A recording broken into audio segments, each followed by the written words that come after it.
Hi, everybody, and welcome to a special episode of Origins of Things and Stuff. I'm your host, Illuminatia. And I am your esteemed co-host. I don't know why they say esteemed. I didn't take a shower or anything recently. Nick the Rat. Oh, that's good. Not recently. I did recently.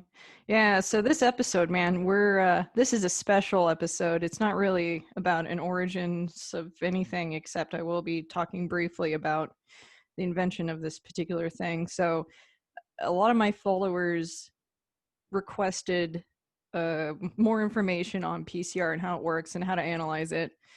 There seems to be still some gray area as to how scientists and lab techs go about analyzing this data and what a positive result is, which is,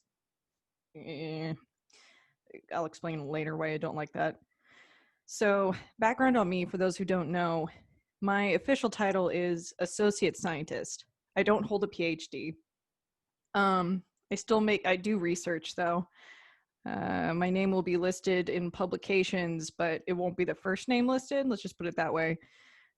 I do this, I've been in the industry for about 6 years now. So I haven't been in for decades and decades, but I have had official training. I've got my undergrad in molecular biology, and I'm currently involved in research concerning viruses, pathogens. Specifically right now, obviously, we're doing COVID. And I also study exosomes. So I've been doing more PCR lately. I've done PCR in the past, but this recently I've been doing it RT PCR, which stands for reverse transcriptase PCR, and you'll see what that means in a moment here. And that's concerning RNA as opposed to DNA. So, yeah, we can get started. Illuminatia, I have a quick question. Please. I'm a devout scientist, and I know a lot about VCRs and stuff. But what does that actually stand for? It stands for polymerase chain reaction. So polymerase, you'll see in a second, is an important part of this. And I'll go through the entire reason why it's called this and how it works and why people have used this as a way for detection rather than just amplification. So I wanted to ask you two, actually, what is, as a non-scientist, and a lot of people who are somewhat educated on it, the majority of people I assume that are watching this are no agenda listeners. And Adam Curry did a really good job, actually, of explaining the PCR process and whatnot. So based on that alone, what is kind of your understanding of what you think the general public's understanding is of PCR? Well, from what I know, and since I'm an expert, this has to be right completely. They take a tube of stuff and they spin it, and they do it a couple of times, and kind of like Pollock, the more he would spin his paint and throw it around the room, more paint would come out, or something. Wait, we're talking about paint or and then I think the more they spin it, the more it's kind of like gravity. You're increasing the amount of stuff getting pulled in a certain direction, and then you get sick and they shut the economy down. Yeah. So you're saying spinning because the word cycles are being used? Yes, but I'm also thinking about like a centrifuge. Are there centrifuges involved in the process? Yeah. So I was.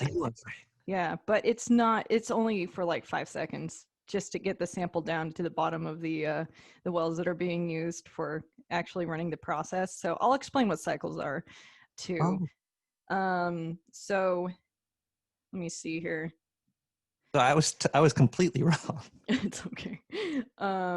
That's kind of why I'm doing this, just so people can really understand what people are doing and why it's, to me, in my opinion. Now, keep in mind, I'm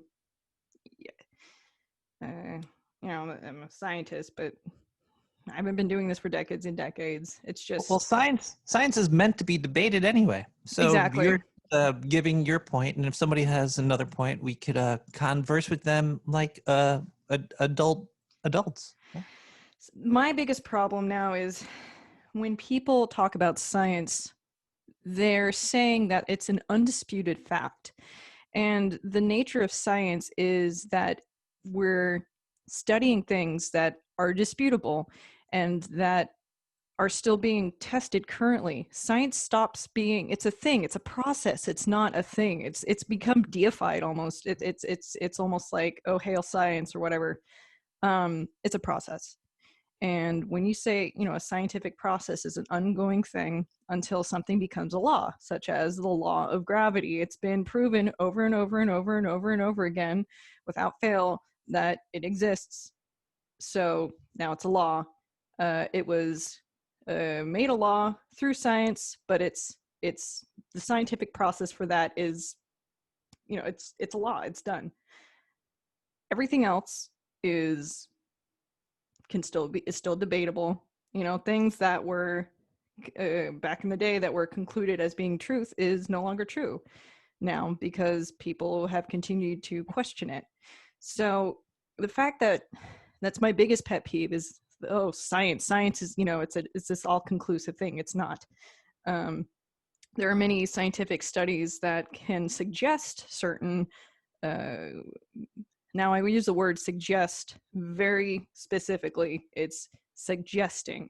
It's not the truth. It is not a fact. It suggests an outcome. It suggests some kind of conclusion.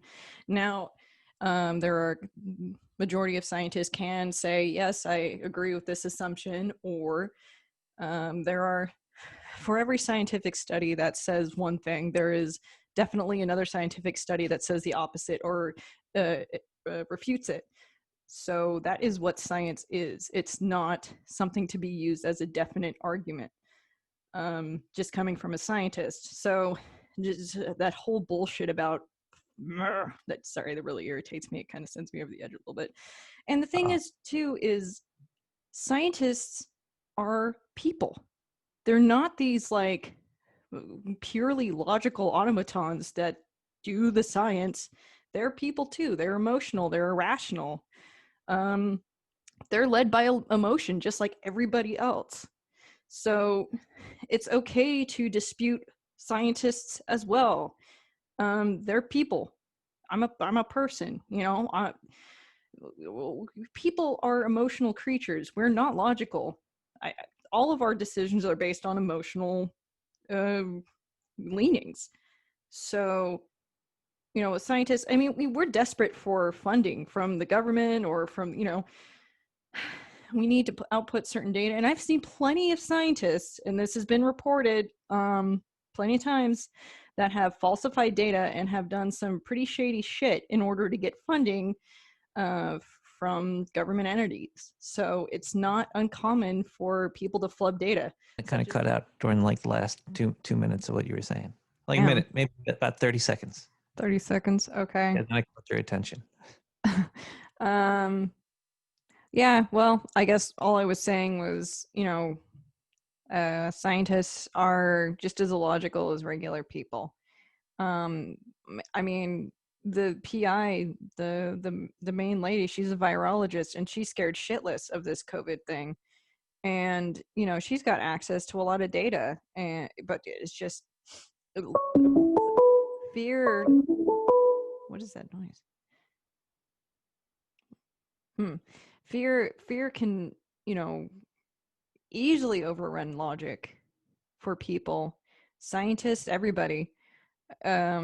It's the critical thinking isn't always present in scientists, especially since I've known plenty of examples of people who have flubbed data and have done some shady shit in order to get grants and funding for their scientific studies.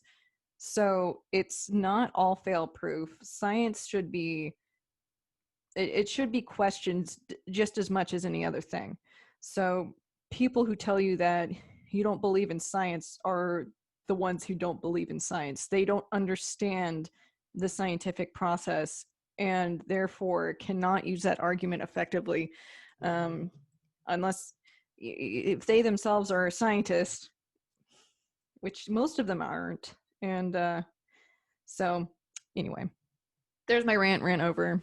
Don't feel bad about questioning science, because you should. And scientists question science. You should do that. That's the nature of the process of scientific research. So you're doing the right thing. Anyway, I mean, be educated about it. Like, educated guesses, educated whatever, but you know, there seems to be like gatekeepers, I would call them, that try to like protect their little ideas and stuff. And also it's hard because if you challenge somebody's perspective on what reality is, it could really make people go cuckoo in their coconuts. It's true. And they, some people, when you threaten their ideal of reality, it actually, it's a threat to them. It actually kind of triggers almost like a flight or fight mechanism in their brain, because they feel like their lives are truly being threatened by you, by disagreeing with them, which is unfortunate. And that goes back to that basic human sense, or not logical. People are just not logical. You can't be. Even the most, what you consider to be logical types are still very illogical. So anyway, so cycles. Okay. Let's go over PCR actually. And I hope this will help people. Share screen. Here we go. So I put together this little presentation for us. PCR and stuff that's important. So I'm going to ask you real quick if I start getting too deep into technical stuff, which it's hard for me because it's like, it's your job. It's my job, and I want to steer clear of things that are too extraneous information. I don't want to waste your time, and I don't want to waste people's time. I just want to make sure they know the stuff that's important. And I can go off on a tangent sometimes. So that being said, you just, say, hey, shut up for a second. Just what's important about this? And I'll say, oh, okay. So help me here. Be the voice of the people and my followers and whatnot. So PCR, stuff that's important. Do you like the design, by the way? It's so pretty. It is. I like the colors. It's very soothing and relaxing. Yeah. Let's do it. Here we go. So what is PCR? ASMR version of what is PCR? Yeah. It stands for, so like I said earlier, it stands for polymerase chain reaction, which is named for the continual denaturation and annealing of DNA, or cDNA, as you'll find out soon what that is. So denaturization, is that when you pull it apart or when you take it out of nature and put it into your house? It's actually the process of completely taking apart the DNA by heating it up. So at a certain point, it will denature. That's when the two strands, that's when the nucleotides actually stop binding to one another, and they become two separate strands of DNA. Whoa. So they just heat it up and then it splits? Correct. That's pretty cool. I didn't actually know how they would actually split them, but I guess I should have just thought heat. What is the temperature? Is there like a one temperature? Is there like a boiling point for DNA? They bring it up to 96 degrees. What? Celsius. Yeah, 96. It's such 96 Celsius. Okay. Yeah. Yeah. So it's the continual denaturation and denaturation, whatever, and annealing of DNA as new strands form to create copies of new DNA. And polymerase is an enzyme that creates long chains of nucleotides. So the nucleotides just being the ATCG or the ACUG, RNA has uracil U. And then the ATCG, you've seen lots of different pictures of DNA with the 4 little base pairs, the different colors. So the base pairs, let me see if I can remember. Adenine, thymine, cytosine, and guanine are the 4 nucleic acids in DNA. Those are like the little ladders, the little connectors between the strands? Correct. And then it's got a ribose backbone. So DNA stands for deoxyribose nucleic acid. And then RNA is ribose nucleic acid, since only one strand, deoxy, one strand ribose. Anyway, so the polymerase that creates these long strands, these complementary strands of the nucleotides that will match the sample, they're activated by primers that are added to the solution of the mix with the sample. And I'll go into more detail about this in case you're confused. That is mixed with the sample that contains the DNA or the RNA to be copied. And this little doodad was invented by Carrie Mullis in 1983 in Emeryville, California. So, what's in the tube? So there's 3 different components.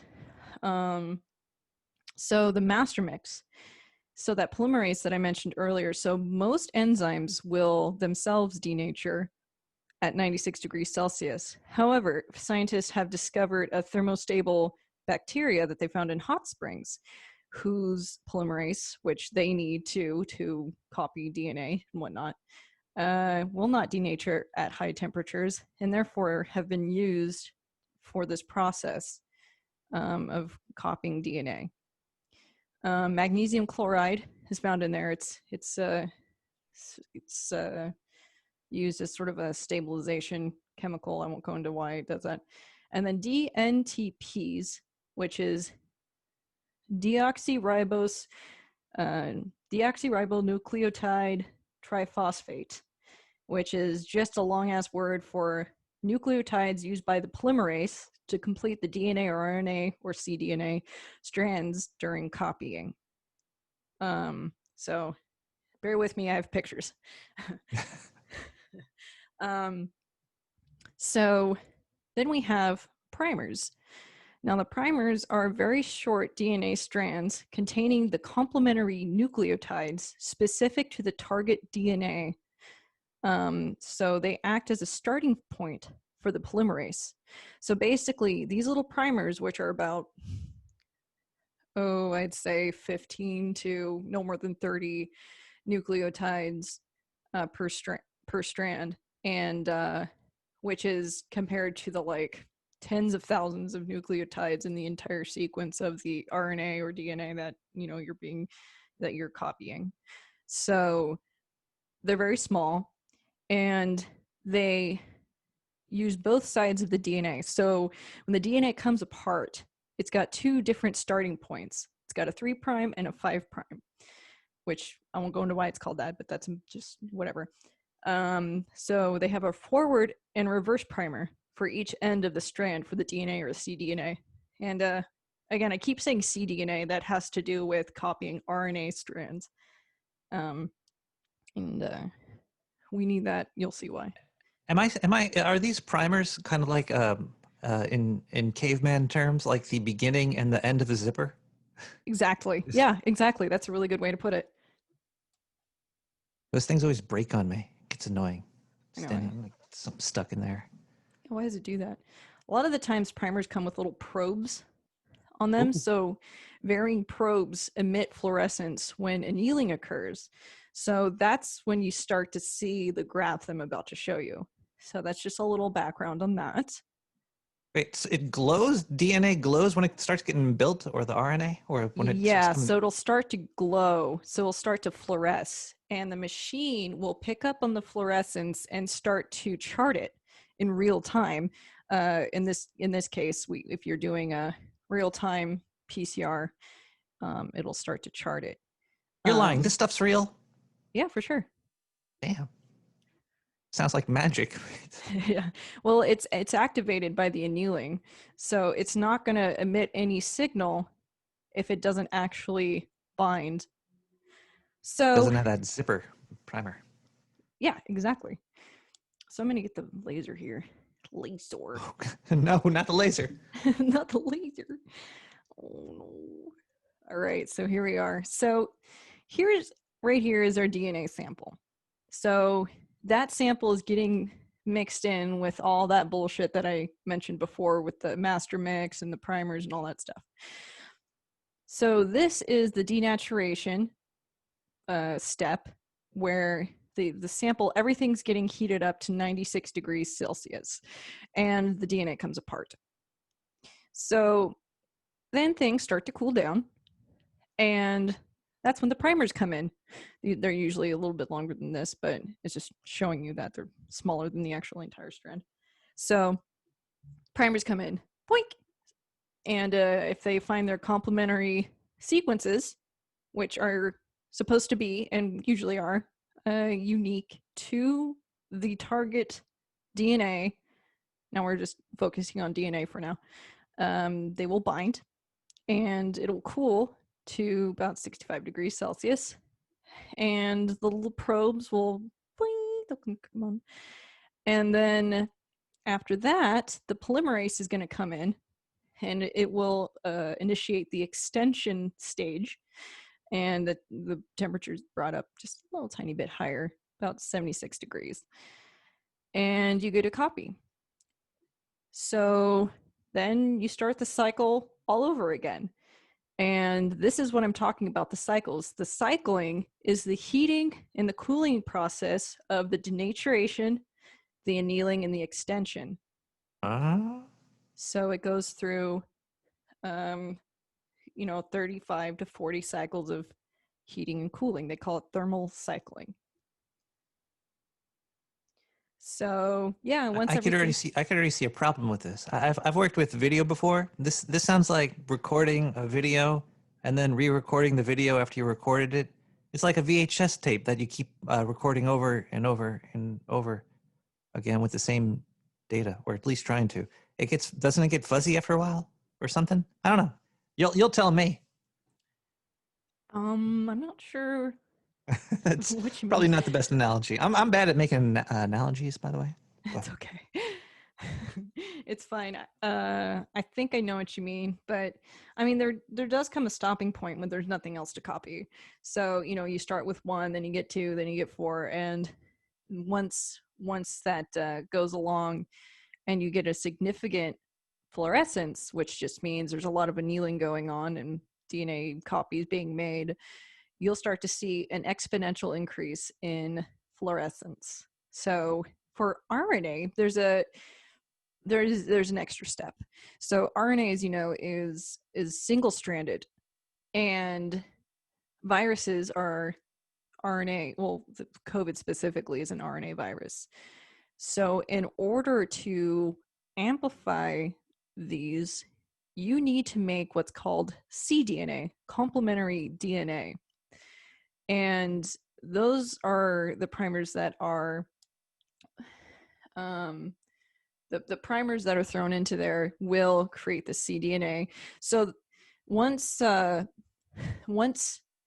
your primer has made contact with the single strand of RNA, an enzyme called reverse transcriptase starts to anneal and create the new nucleotides to create your cDNA, and then it'll again fluoresce. Does that make sense?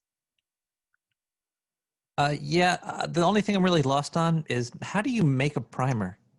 Okay, so those are actually manufactured, and what you can do. So I've only actually made a primer one time, but there is a website where you can go on and basically make your custom primers. So NCBA is a good example where you can go online and say, okay, so here is the sequence of the DNA that I want to copy. Yeah. What kind of primer am I going to make? So the primer you can make. So there's a few There's a Well, few I'm trying to rules. think. Is it like IF Newt and like a whole bunch of magical stuff that you throw into a pot and mix it up, or is it just like trying to filter through to get a certain enzyme on for the primer? Like, yeah, I guess it's just filtering it down to get something. I see what you're saying. I have never made primers. I don't know what the process is, to be honest with you. All I know is that they can be manufactured, Well, it's and just breaking down for that one like puzzle piece. It's like I don't know. I wonder how they do that. It's just a lot of questions. Weird. yeah, I really don't know. I'm wondering if they amplify. So they can use stuff like E. coli bacteria to they can modify their plasmids. Their little and plasmids are just circular bits of DNA inside the Mm. bacterial cytoplasm, which is just the goopy stuff inside their cell membrane.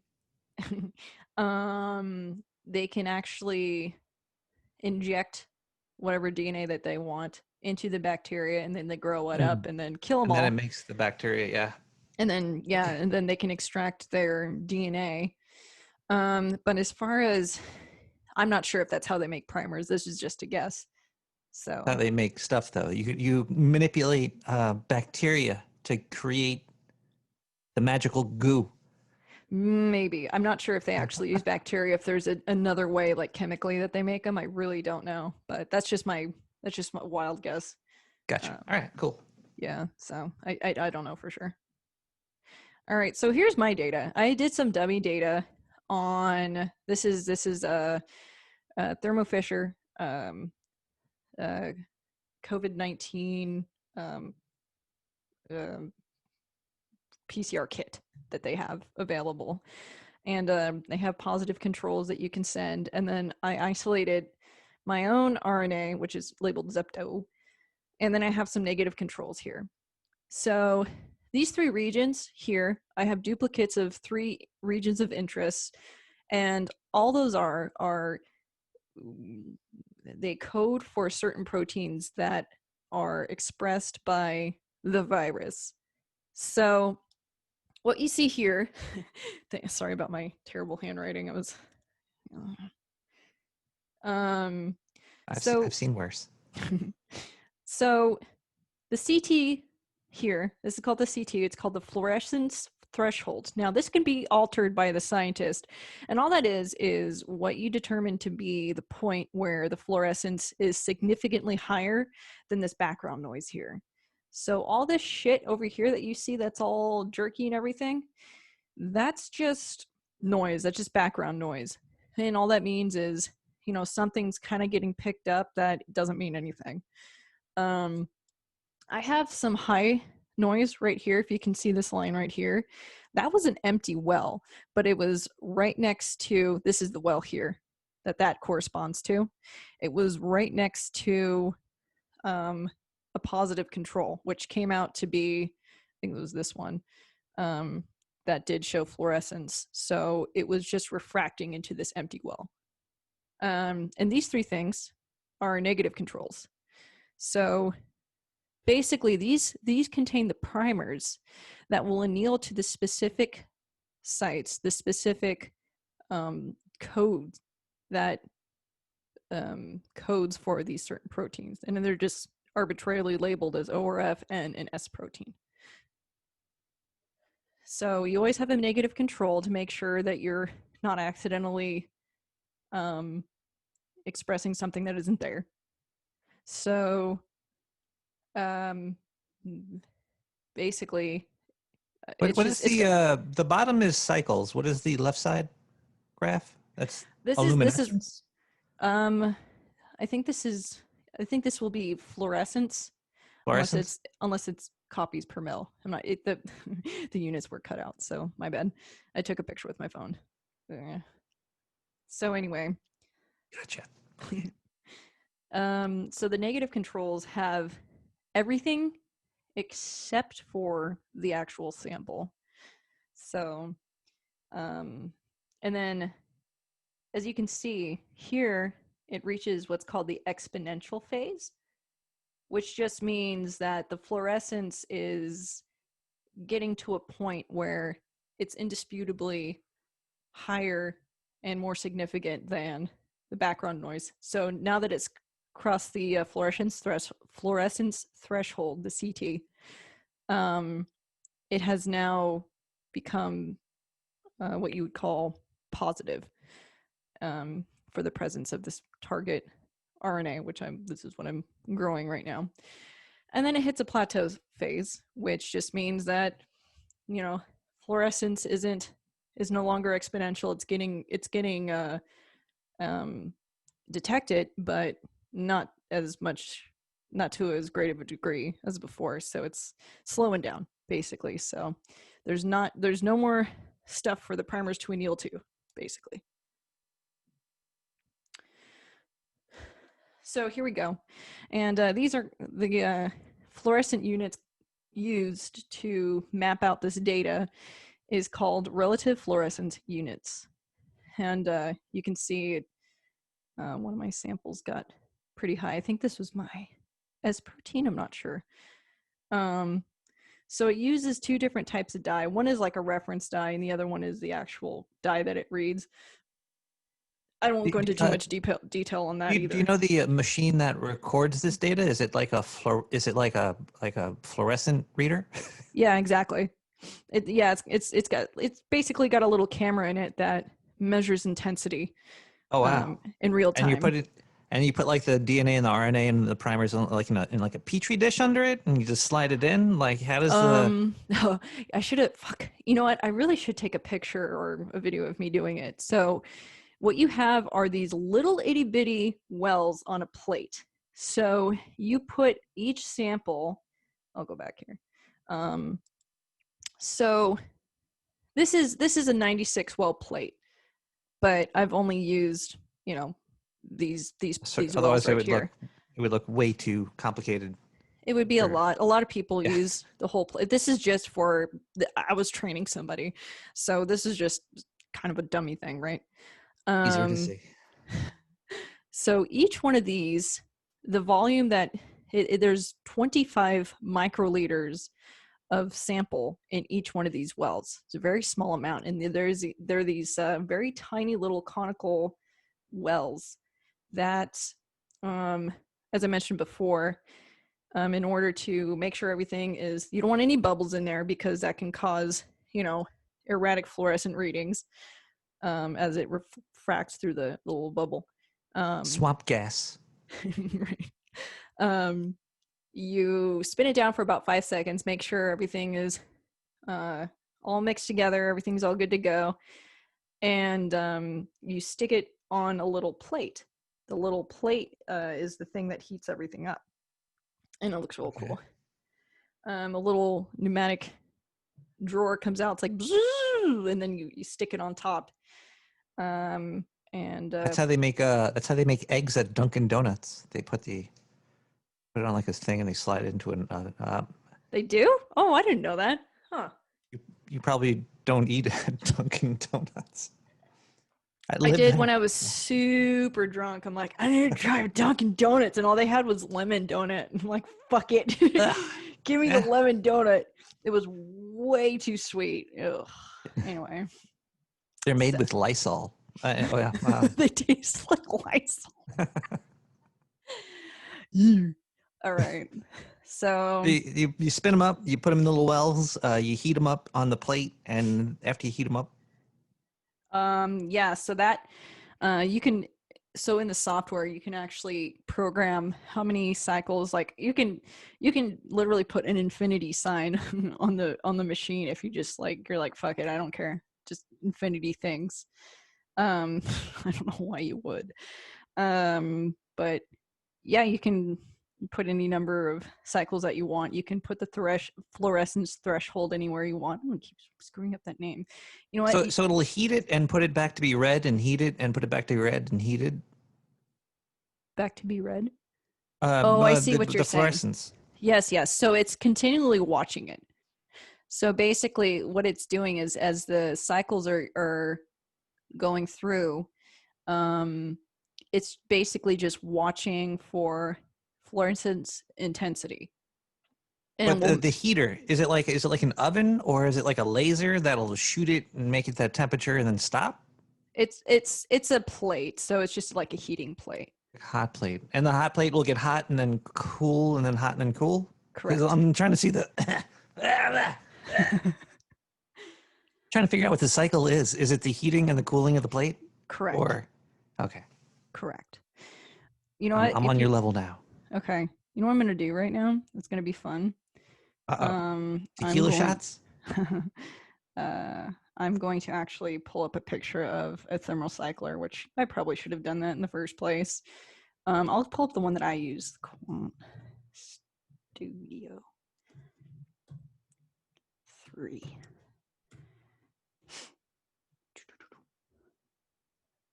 Is there like a thermocycler out there that scientists are jealous about if you say you have one? Like, I've got the thermocycler 6000.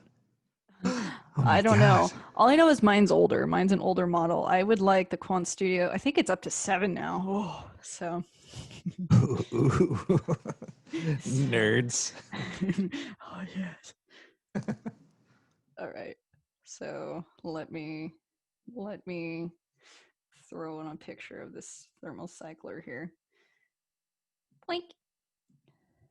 And then I'll show you where the little thing goes. I'll show you what a piece. Oh, what the fuck is this? It's a tiny little image. Golly. Man, that sucks. Good golly, Miss Molly. Come on now. It says it's a much bigger. We only take big ones on origins of things and stuff. You damn right. Oh, sorry, folks. Here we go. This is ridiculous. All right. And then I'll put a PCR plate up as well, just so you can see what that is. Sweet. If you're listening to the podcast, please go to the YouTube channel to see this video. Yes. Yes. And if you're watching the video, please go to the podcast and use your imagination. Imagination.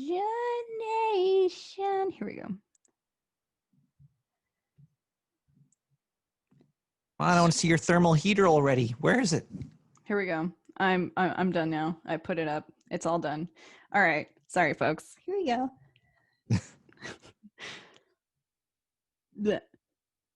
Come on. There we go.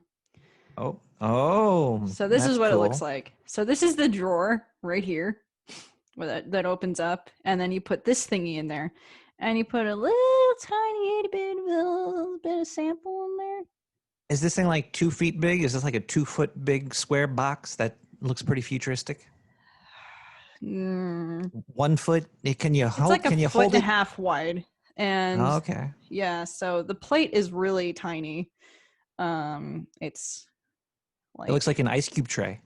Yeah, but it's small though. It's pretty small. Like, I don't know what you're imagining it is, but like. Well, basically, I'm looking at it like this. There's scientists running around doing stuff with our DNA using a creepy crawler machine. The little oven where you would creepy crawlers. They put the plates in with the liquid, and they would heat it up, and they'd pull out. And wait, no. Yeah, I see the picture right there. It's. Yeah, so there it is right here. There's my old dude. So Thermo Fisher Quant Studio. Nice. Yeah. They have the whole PCR technology by the bowels. They're pretty much the leaders in this whole thing. So anyway, so going back to our analysis here. So down here, you see these little red lines here, right here. Yeah, it looked like a dead line. Those are my negative controls. So those aren't showing any fluorescence whatsoever. So this is a multi-component plot, which it kind of cleans up all this bullshit here and kind of shows you, okay, well, here are the negative controls right here. So this one kind of cleans everything up a little bit and cuts out all the noise and all that stuff and just shows you your basic relative fluorescent units. Excuse me. Well, so some of these are not fluorescing as strongly. Some of these are. And you can see right here is the point of significance, if you will. So, and then it goes all the way, it cuts off here at 40 cycles because that's where I told it to stop. So You could have went to infinity though. If you went to infinity, would it level out or keep going up? I've never done it, but theoretically it could keep going up. It should once it reaches its plateau and then you get more signals after that, it's kind of bullshit. So here you can see that we're starting to get significant fluorescence around the 26th to 30th cycle. So that's okay. That's good. Like to me, I'm like, okay, that's reasonable. Now, if we started to see a jump here at 38 cycles, just disregard it. I don't even count that. That's a false. That's not even, don't want that. I don't care about that. So Another question I have that's really what's the time on like the cycles? How much time is passing in that graph? Or how I long see does it take you to run this? Okay, so that also depends on the kit. It depends on the scientist. It depends on all different types of parameters. So there's no set time. However, for the one that I did, I think the first step is about the heating up part is like 2 minutes, and then there's like a 30-second denaturing cycle, and then it's like another 20 seconds of cooling it down and letting it anneal, and something like, was it like 10 seconds of extension? So I mean, it really depends. I Gotcha. don't remember. So it's not like overnight. It's not like I ran this, took like a week. It's generally like it'll take about for the amount of samples that I did, it took an hour. So okay. a little over an hour. So I'm starting to see the process in my head a lot better now. good. So here my point here was basically like, okay, we're back here. This is our fluorescence threshold, and here I have marked off two different regions of like protein coding regions on the RNA. And so this one, the S protein, is showing a weaker signal than this N protein, so it's more prominent. So that's all it's saying. It's not really important. So what is it usually used for? So you've heard of like 23andMe, correct? Yes, that's the dating site for all the young kids. 23, right? No, it's the DNA. You send your DNA in, and then they send you a thing back and it tells you where you were probably born and if you were a caveman. Yeah, so basically it's a genetic sequencing or next gen sequencing, which the company here in San Diego, they're called Illumina. Now they've got that tech by the balls. Everybody's trying to copy their genetic sequencing technology, but they got it. They're the giants of this technology. But in order to sequence your DNA, you have to have a lot of copies of your DNA, which is what PCR is used for. So basically, the more copies you have, the more accurate and better your sequencing turns out. So that's what that's used for. It's used in forensics. So, they find some DNA and they find this arbitrary DNA, and they're like, okay, well, let's amplify this and see if it matches anybody in our database. I have another question that might be silly, but I don't think it is. How long does DNA last for? Like you spit into a tube and you send it off. Can it last like forever? Your spit in the tube? Depends. Generally, if you freeze it, it can last a really freaking long time. Like I think they just found woolly mammoth DNA that had not denatured. It's pretty stable. I'm guessing sunlight destroys it. Or oxidation, maybe? Like it rust? Like if you spit on the table, it's gonna evaporate. Will my DNA still be on the table in that little patch? Yeah. Oh my god, this is disgusting. Yeah. But yeah, DNA is actually pretty stable. It does denature over time eventually, at room Huh. temperature. If you heat it up and make it too hot, it will do so. But actually, it's pretty stable stuff. If you keep it frozen, it stays good for a really long time. So even freezing and thawing it multiple times usually doesn't compromise the quality of the That's crazy. DNA. That's they should make bulletproof vest out of DNA. Um, That would be a lot. DNA. So when I isolate DNA, and basically, yeah, like you take it, it looks like snot. It's just like you take it out, it's tiny little bits of long strands of snot, essentially. really, what I think of when I think of DNA too. All right. So what are some issues that we could run into with using PCR as a method of detection? So obviously the logic behind using PCR is, well, these primers aren't going to anneal to something that it doesn't complement to. So, as well as using it as a means of copying and amplifying certain genetic material, it would make sense that if it's there, then it wouldn't amplify. If it's not there, it wouldn't amplify. So, okay, yeah, theoretically you could use it as a means of detection, I guess, which, it makes sense, I guess. But Oh, I see. It's it's kind of like if you're looking into somebody's briefcase and you're only looking for something that's usually in a briefcase. This is a bad analogy again, but you're putting the puzzle piece in of what you want to find. yeah, You're like, oh, if we put this piece in there and it comes out, then that means it must be in there, even though there could be a ton of everything else in there as well.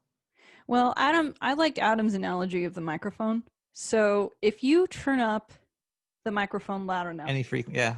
you can pick up shit from really, really far away. It doesn't necessarily mean that it could be that thing or that it's significant. Like you're picking up stuff that you don't care about. That vocalist or that person is not on the stage. It's not important.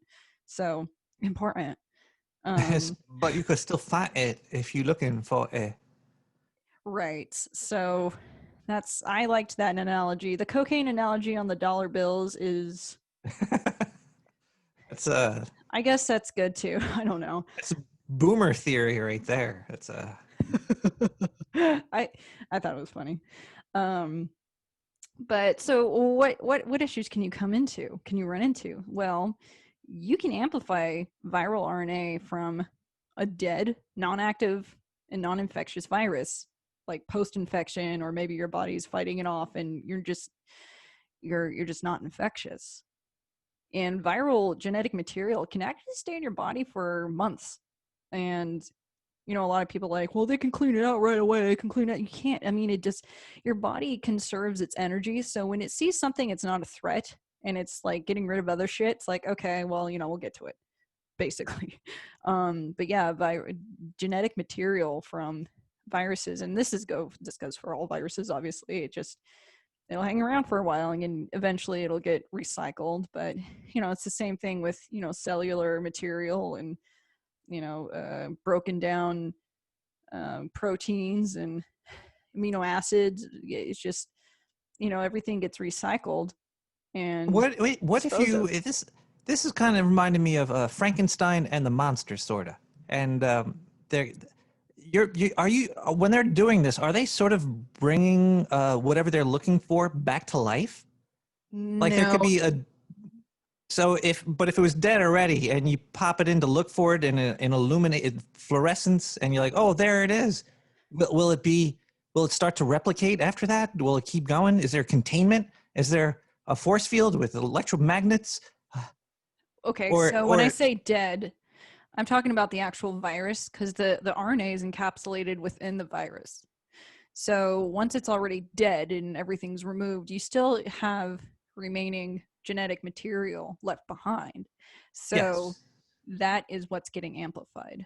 And it doesn't necessarily mean So it's that. like bringing the virus's poop back to life. It's not really the virus anymore. It's kind of like the husk of what was there then they see that it's there because it glows, and they're like, oh, it must have been here because there is the body. Well, they're concluding that it's there, not that it was Oh, there like previously. So when like it's they live. right, so when they detect viral RNA, there's no way of knowing whether or not it's active or contagious. It's just Oh, there. So it's not even necessarily a asymptomatic case. It's that at some point you had this virus and you have the genetic material to prove it. But it so doesn't mean they're not going to be an accidental outbreak. You're not going to be in the lab one day and bring back the plague because you were doing some PCR test, right? usually the virus isn't activated. So Okay. Whew. Okay. yeah. Well, just looking out for you. I don't want you to get the plague or Oh no, I'm something. fine. I've had it. Okay, I'm cool. I'm Oh, good. okay. Whew. Yeah. All right. So basically, what was I talking about? Sorry. It's okay. I don't remember what I was gonna say. Um, yeah, I'll just move on. Maybe that thought will come back in my brain later. So in my opinion, if you are going to detect this RNA in your body, there should be additional tests to prove that a person is currently infectious. One of those things being, are you displaying symptoms? Now, generally, an asymptomatic person is not going to be doing the things that you would do to spread the disease, such as coughing. Um, and as long as you're washing your hands and staying away from people, if you are asymptomatic, it's probably going to be fine. But, you know, obviously there is such thing as asymptomatic cases, and it potentially can be spread, but the likelihood of it being spread is, I'm not going to say anything. I'm not okay, so I'm not a physician and I'm not going to pretend I am, so I'm just going to leave it there. Um But so say I like the red light district, and you can't really go to the red light district with a mask on. That defeats the purpose. Uh, can I get something with an asymptomatic goat, perhaps? I just hope in not. general, or uh, If you're making out with somebody that doesn't show symptoms, she could still spread it to you, or sure, he or it. Okay, oh, well, sorry. sure, yeah, um yeah, of But we course. can't stop being human. Well, I okay, so as far as I don't have my PhD in virology or anything like that. So as far as infection rates, or the likelihood of passing on from one person to another based on infection intensity, uh, not intensity, but I guess severity, I suppose you could say. I really don't know. I don't know what these likelihoods are. Okay. Um, so so the, the other thing too when testing is, it's pretty, if you're working in, say you're working in a COVID lab or a facility where you're testing live patients, you can accidentally pick up contaminated surfaces, such maybe you accidentally touch it with a glove or some kind of contaminated surface where an actively COVID-y patient-y has touched or sneezed on or whatever. That'll get picked up too. Now I know people are usually good about sterile technique, but when you're running around and everything's all crazy and you're trying to get all these people tested, and maybe some people aren't, people are people, they make mistakes, they touch things, you can't assume that it's completely foolproof and they don't accidentally touch things and contaminate stuff. It happens a lot with professionals all the time. uh it could pick up contamination that's not even from the patient. The world um is not a sterile place unless maybe we had like a laboratory on like the international space station in the middle of. Now, it could still probably contaminate there too.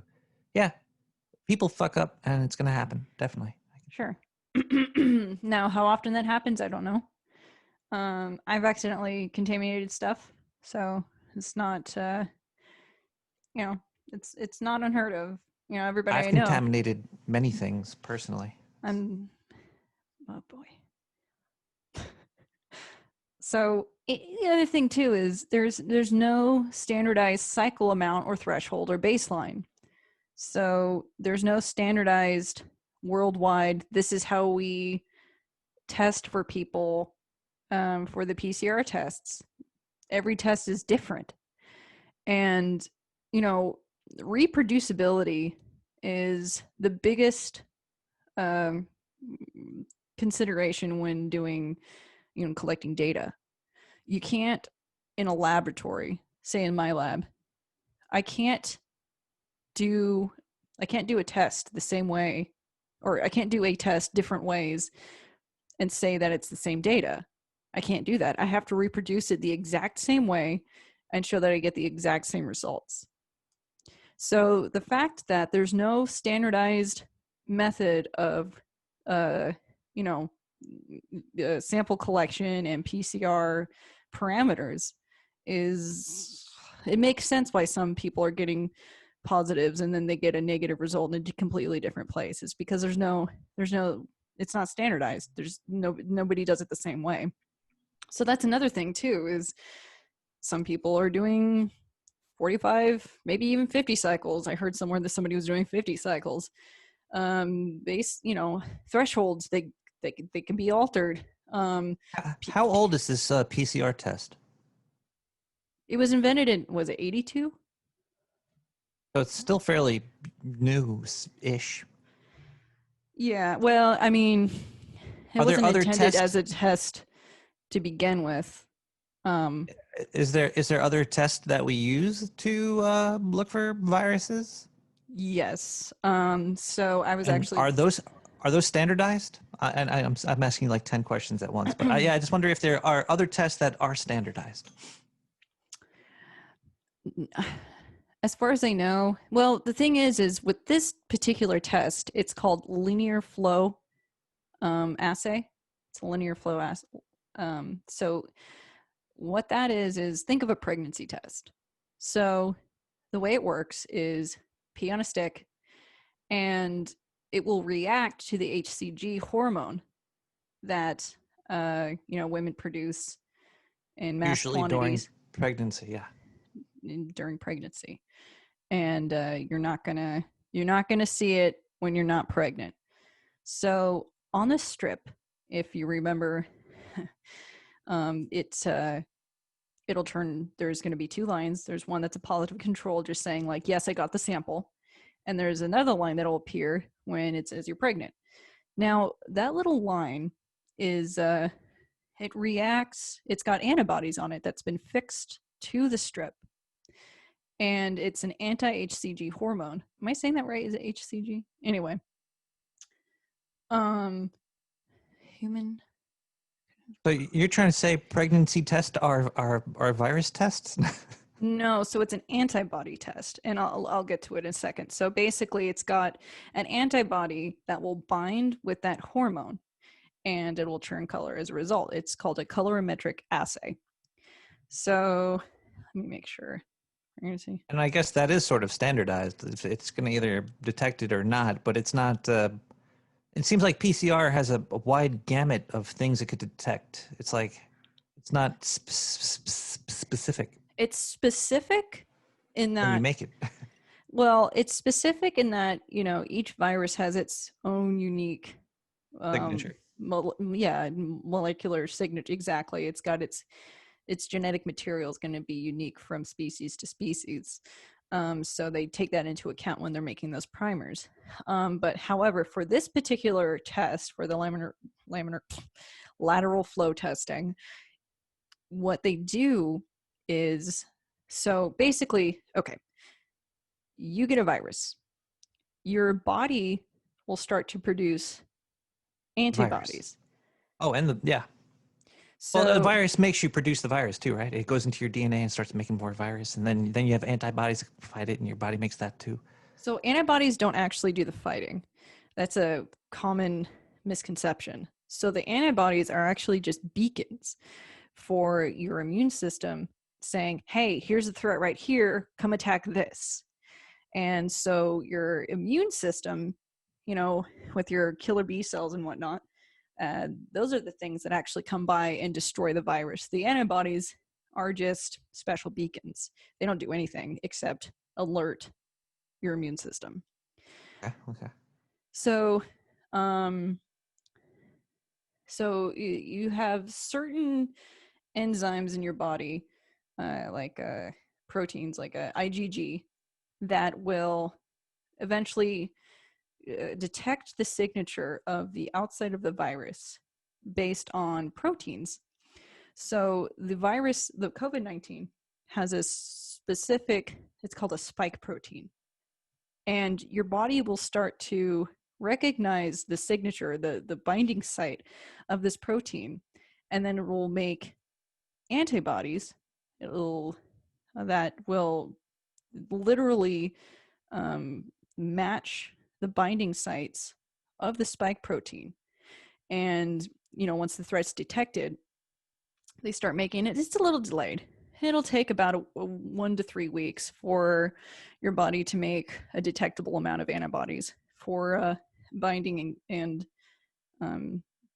you know, alerting your immune system to start fighting it, which is actually where the cytokine storm comes from, and it can be pretty damaging.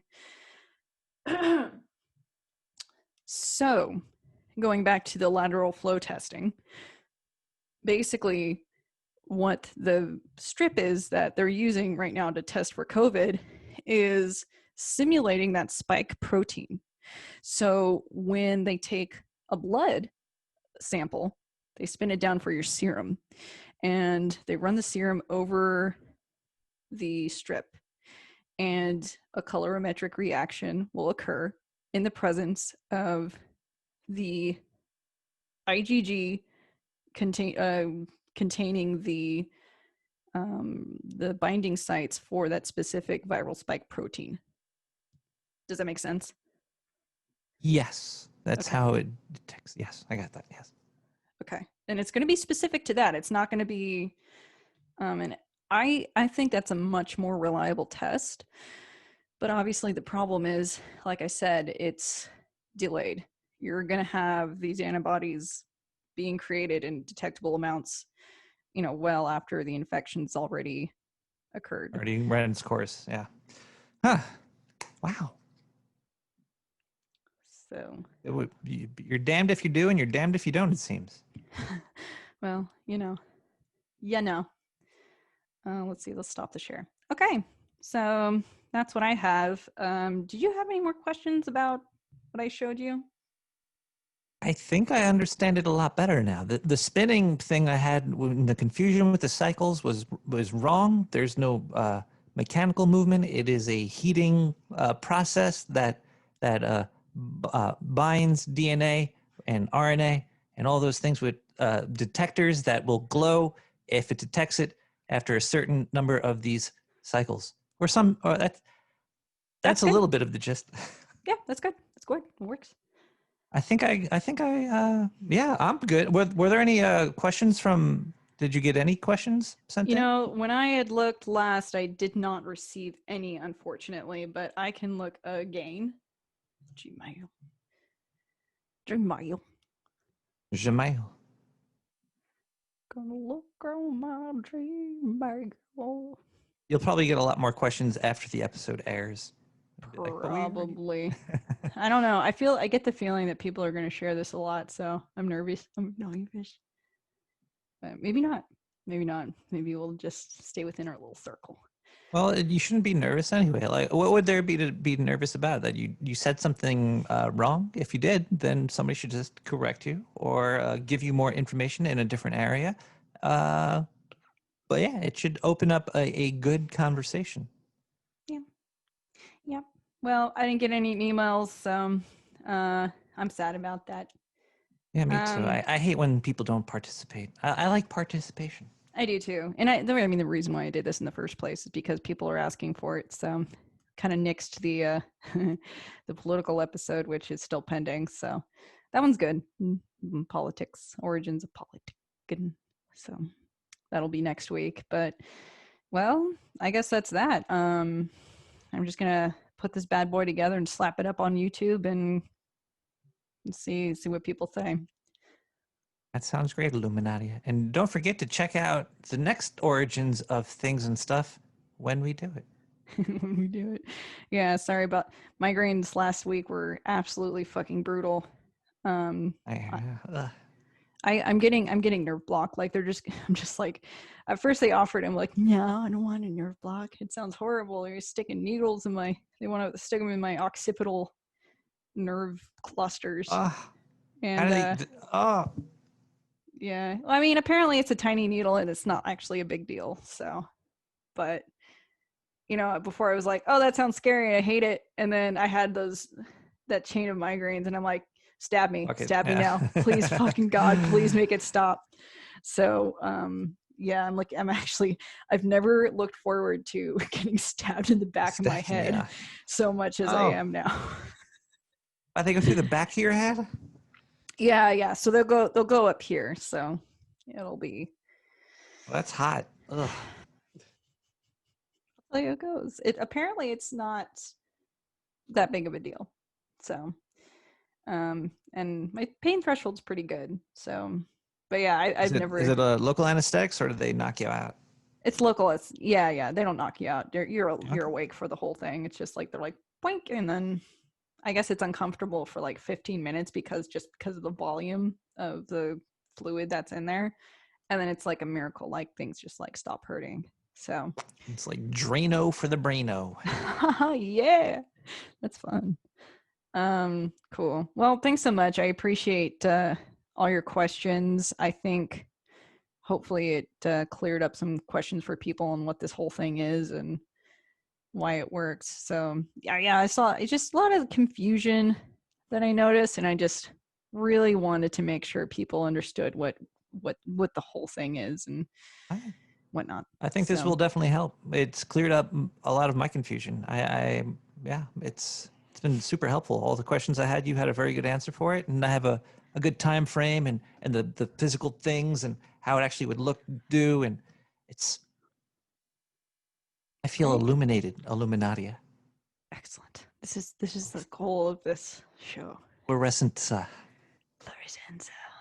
Anyway, cool. Well, everybody, thank you for listening, and have a great something time. Whatever you want it to be great, you choose. Have a great thing of your choosing. All right. Spin up those cycles on the good stuff. Bye. Bye.